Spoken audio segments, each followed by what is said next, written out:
Hello everyone, welcome है आपका job master में। तो आज के सेशन में हम करेंगे एंशिएंट हिस्ट्री का एक बहुत ही इंपॉर्टेंट टॉपिक जिसका नाम है गुप्ता एम्पायर, गुप्त साम्राज्य। इसके बारे में हम क्या करेंगे, अच्छे से पढ़ेंगे, डिटेल में पढ़ेंगे। बहुत सारे क्वेश्चंस जो है एग्जाम में इस पॉइंट ऑफ व्यू से आपसे पूछे जाते हैं। तो वन बाय वन इसको अच्छे से क्या करेंगे, डिस्कस करेंगे। तो सबसे पहले हम क्या करेंगे, गुप्ता एम्पायर। गुप्ता एम्पायर क्या था, इसमें क्या हुआ था, कौन कौन सी नीतियां थी, है ना, इसके बारे में हमने क्या करना है, अच्छे से क्या करना है, पढ़ना है वन बाय वन। तो सबसे पहले हम क्या करेंगे, इसकी इंट्रोडक्शन। इसकी क्या करेंगे, इंट्रोडक्शन। इंट्रोडक्शन का मतलब क्या होता है, परिचय करना।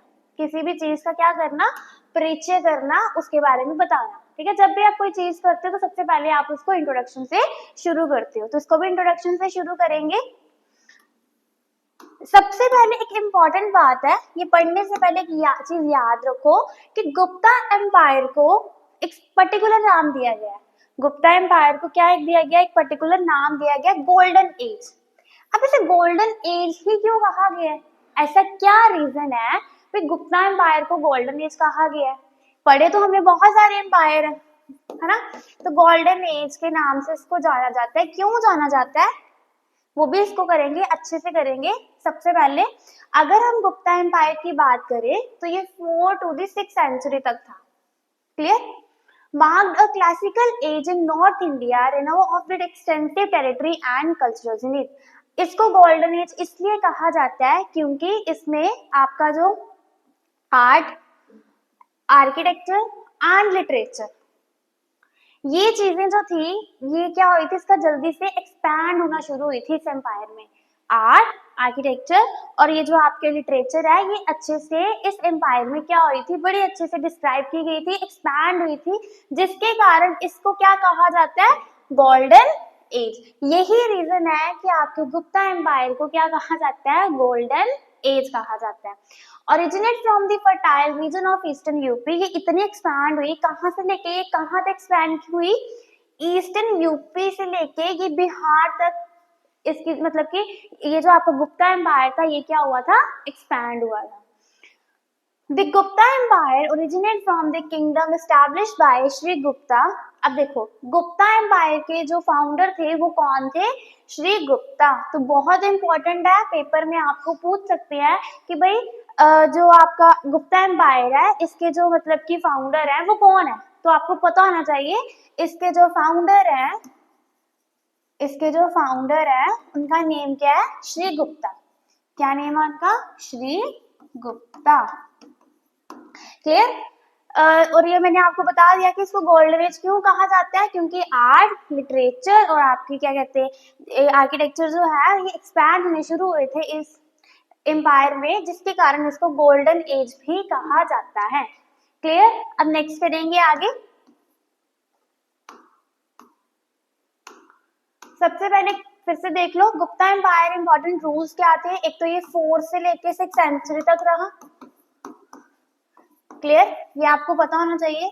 नेक्स्ट है कि नॉर्थ इंडिया में, पूरे नॉर्थ इंडिया में ये फैल चुका था गंगा फर्टाइल लैंड पे। ये दोनों चीजें इंपॉर्टेंट है, इसको अच्छे से एक बार कर लेना। नेक्स्ट पढ़ेंगे हम आगे।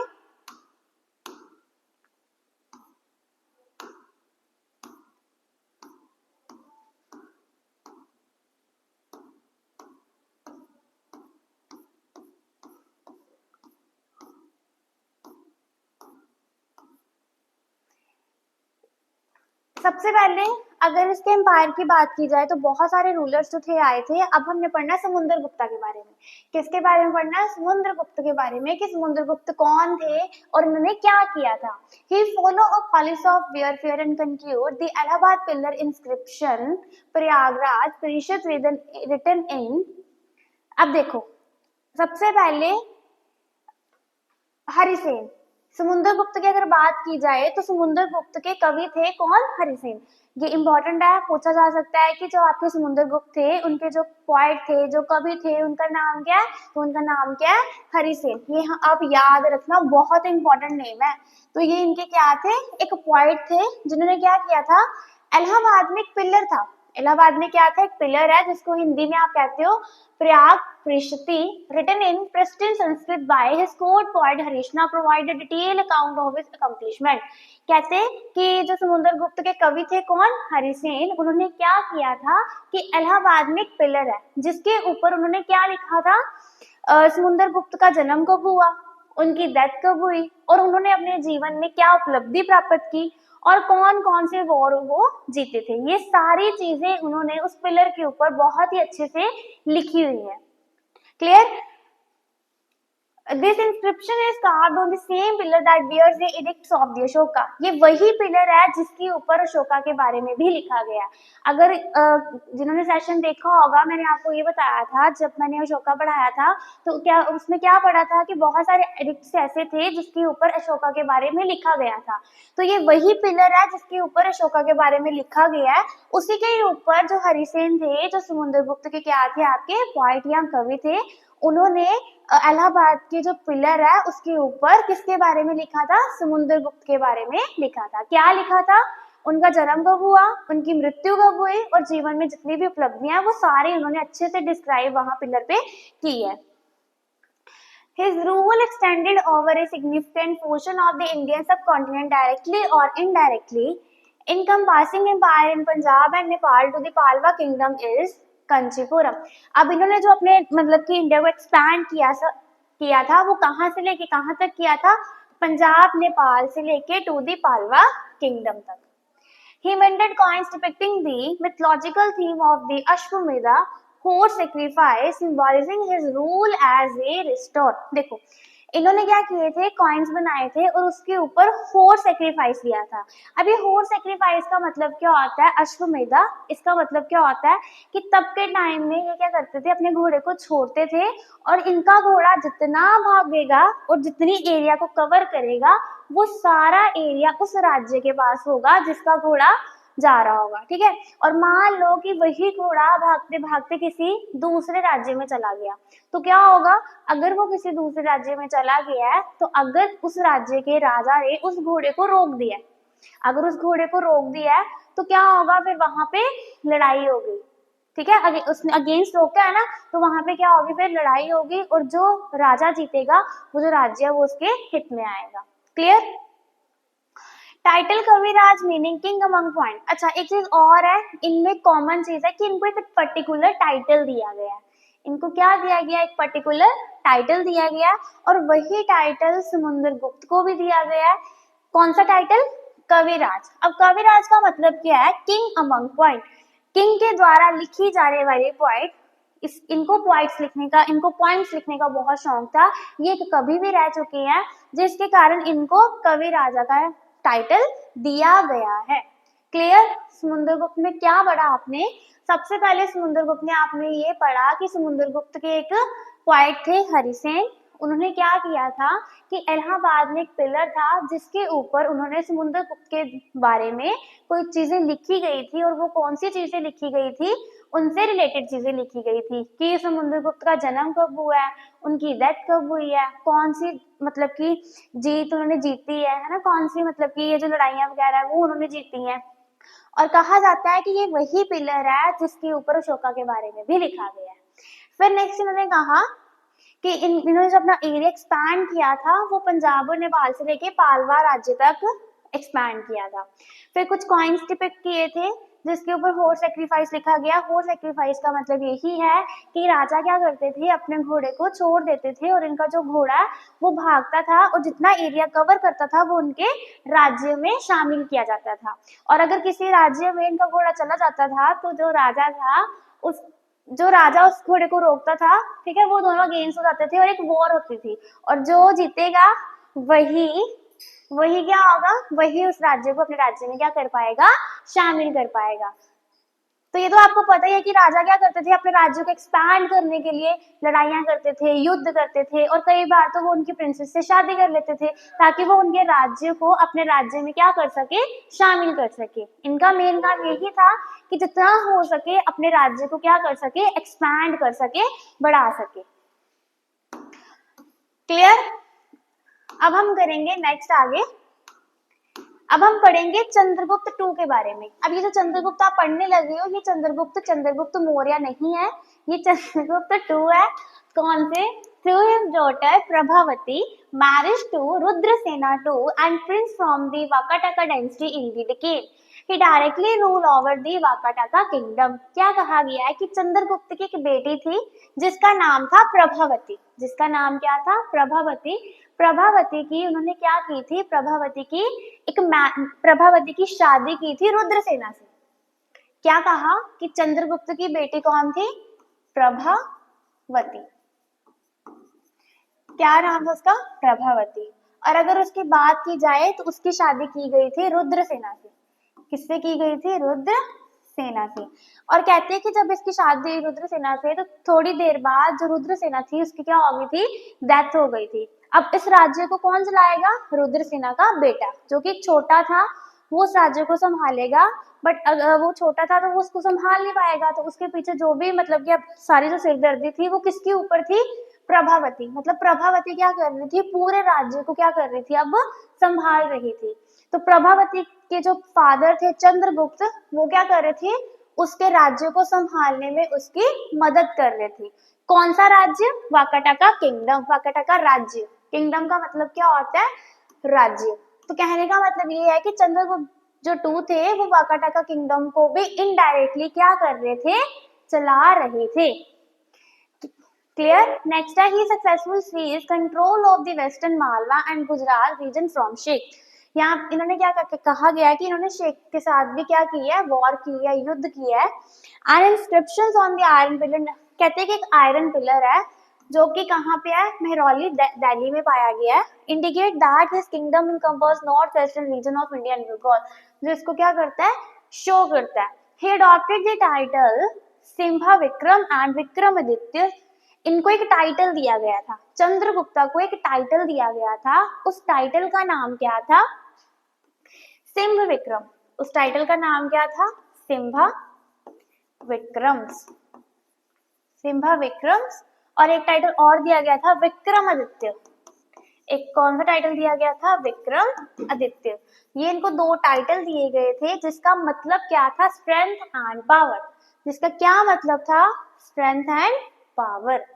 तो चंद्रगुप्त टू में फिर से एक बार देख लो कि यहाँ इस पोर्शन में क्या कहा गया है। फटाफट क्या करते हैं, इसको रिवाइज करते हैं एक बार। कहते हैं कि चंद्रगुप्त की एक बेटी थी प्रभावती, जिसकी मैरिज की गई थी रुद्रसेना से, ठीक है। और रुद्रसेना का एक बेटा था छोटा सा। कुछ टाइम के बाद रुद्रसेना की क्या हो जाती है? मृत्यु हो जाती है, डेथ हो जाती है। तो जो राज्य है, रूल के हिसाब से तो यही होगा कि जो राजा का बेटा होगा वही राज्य संभालेगा, तो वो राज्य अब वही करेगा। बट वो परंतु वो क्या था? एक छोटा सा बच्चा था, तो वो उस राज्य को अच्छे से हैंडल नहीं कर पाएगा। तो उसके पीछे जो उसकी मदर थी प्रभावती थी, वो ही पूरे राज्य को क्या कर रही थी? संभाल रही थी। और कहते हैं कि जो प्रभावती के फादर थे चंद्रगुप्त, वो उनकी उस राज्य को संभालने में क्या कर रहे थे? मदद कर रहे थे। तो कहने का मतलब ये है कि आपके जो चंद्रगुप्त हैं वो इनडायरेक्टली इस राज्य को क्या कर रहे थे? संभाल रहे थे। किस राज्य को? वाकाटका किंगडम को। क्लियर? फिर शेख के साथ भी इनका कुछ वो था। फिर कहते हैं कि एक आयरन पिलर है जो मेहरौली दिल्ली में पाया जाता है, ये सबको पता है। और फिर इनको एक टाइटल दिया गया सिम्हा विक्रम एंड विक्रमादित्य। इनको दो टाइटल दिए गए, सिम्हा विक्रम एंड विक्रमादित्य, जिसका मतलब क्या है? Strength and power. Clear? Next चलते हैं अब आगे। अब आगे क्या कहा गया है? Minted coins made of silver. बहुत सारे कॉइन्स थे सिल्वर के बने हुए। सिल्वर आपको पता, चांदी, कॉपर मतलब तांबा, और गोल्ड का जो कॉइन था उसको कहा जाता था दिनार। उसको क्या कहा जाता था? दिनार। तो क्वेश्चन आपको पूछ सकते हैं कि जो मतलब कि ये गोल्ड कॉइन था उसको अनदर किस नाम से जाना जाता था? तो उसको दिनार नाम से जाना जाता था। With his coin often referred to as Chandra. The Udayagiri cave inscription mention his. अब कहते हैं के गुफा है उदयगिरी केव जो है वो किसके इंस्क्रिप्शन को मेंशन करती है? Digvijay. Signify his conquest to the entire world, कि पूरे वर्ल्ड में किस तरीके से इन्होंने वो किया था। His court had 9 renowned intellectual known as the नवरत्न। बहुत इंपॉर्टेंट है ये चीज, नवरत्न। कहते हैं इनके दरबार में नवरत्न थे। नवरत्न का मतलब क्या होता है? 9 जेम्स। 9 रत्न, इनके दरबार में 9 रत्न पाए जाते थे। 9 रत्न का मतलब 9 ऐसे मंत्री जो कि बहुत बुद्धिमान है, बहुत अच्छे हैं, जो बहुत अच्छे से एम्पायर को क्या कर रहे हैं? सेटअप कर रहे हैं। तो इनके दरबार में क्या पाया जाता था? नवरत्न। ये इंपॉर्टेंट चीज है, ये अच्छे से इसको नोट डाउन करना। फिर से देखो, सिल्वर कॉपर बहुत सारे कॉइन्स थे, बट गोल्ड का भी कॉइन था जिसका नाम रखा गया था दिनार। फिर कहते हैं उदयगिरी केव जो है वो इंस्क्रिप्शन है दिग्विजय की, और ये सिग्निफाई करती है कि entire constitute of the entire world. फिर कहा जाता है कि इनके दरबार में नवरत्न पाए जाते थे, जिसको आप 9 जेम्स या 9 रत्न के नाम से जानते हो। क्लियर? अब 1 बाय 1 क्या करेंगे? उन जो 9 रत्न है उनको अच्छे से पढ़ेंगे कि वो 9 रत्न कौन से थे। तो सबसे पहले अगर पहले नवरत्न की बात की जाए तो आपका जो पहला नवरत्न है उसका नाम है विटाला भट्टा। उसका नाम क्या है? विटाला भट्टा। ऑथर ऑफ मंत्र शास्त्र। ये किसके ऑथर थे? मंत्र शास्त्र के। तो डायरेक्टली आपसे क्वेश्चन पूछा जाता है, दो तरीके से आपको क्वेश्चन पूछे जाते हैं। फर्स्ट ऑफ ऑल कि विटाला भट्टा जो थे वो किस बुक के ऑथर थे?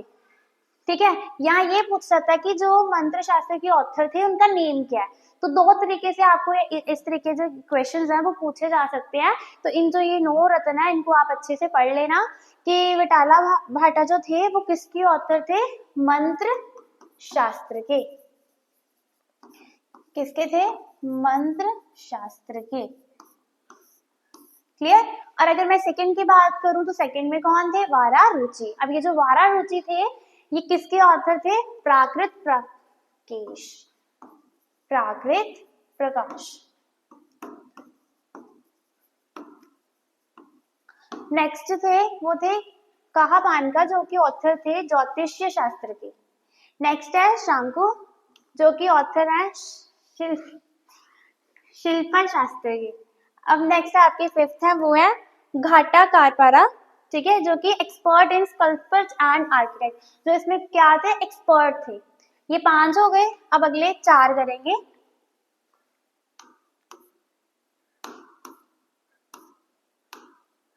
अब आपके 6th हैं धन्वंतरी। अभी जो धन्वंतरी थे ये फिजिशियन थे आयुर्वेद के। ये आयुर्वेद के क्या थे? फिजिशियन। तो आप देख रहे हो कि इनमें बहुत सारे क्या गुण है। हर किसी एक नवरत्न में अगर किसी एक की भी बात की जाए तो बहुत सारे ये क्या बुद्धिमान थे, इनमें कोई ना कोई क्या पाया जाता था? कोई ना कोई इनमें क्वालिटी थी।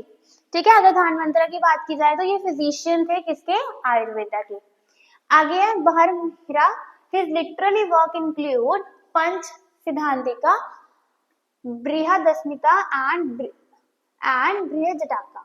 और अगले 8 की बात की जाए तो ये थे अमारा सिन्हा जो कि ऑथर थे अमारा कोशा के। नेक्स्ट है कालिदासा जो कि ऑथर है अभिजन एंड मेघदूतन एंड मैनी मोर। तो ये सारे आपके क्या थे? 9 रत्न थे। 1 बाय इनके हमने name list sorry 1 by Y इनके नेम देखे और इनके काम देखे कि क्या थे इनमें गुण क्या नहीं। तो ये था आपका गुप्ता एम्पायर, ये था इसका फर्स्ट सेशन। अब हम करेंगे इसका नेक्स्ट सेशन जिसमें जो भी रह गया है उसको क्या करेंगे? कवर अप करेंगे। उम्मीद करती हूँ कि जितना भी मैंने आपको करवाया वो आपको अच्छे से पसंद आया होगा। और अगर आपको अच्छे से समझ आया तो प्लीज वीडियो को लाइक शेयर कमेंट जरूर करना। Thank you.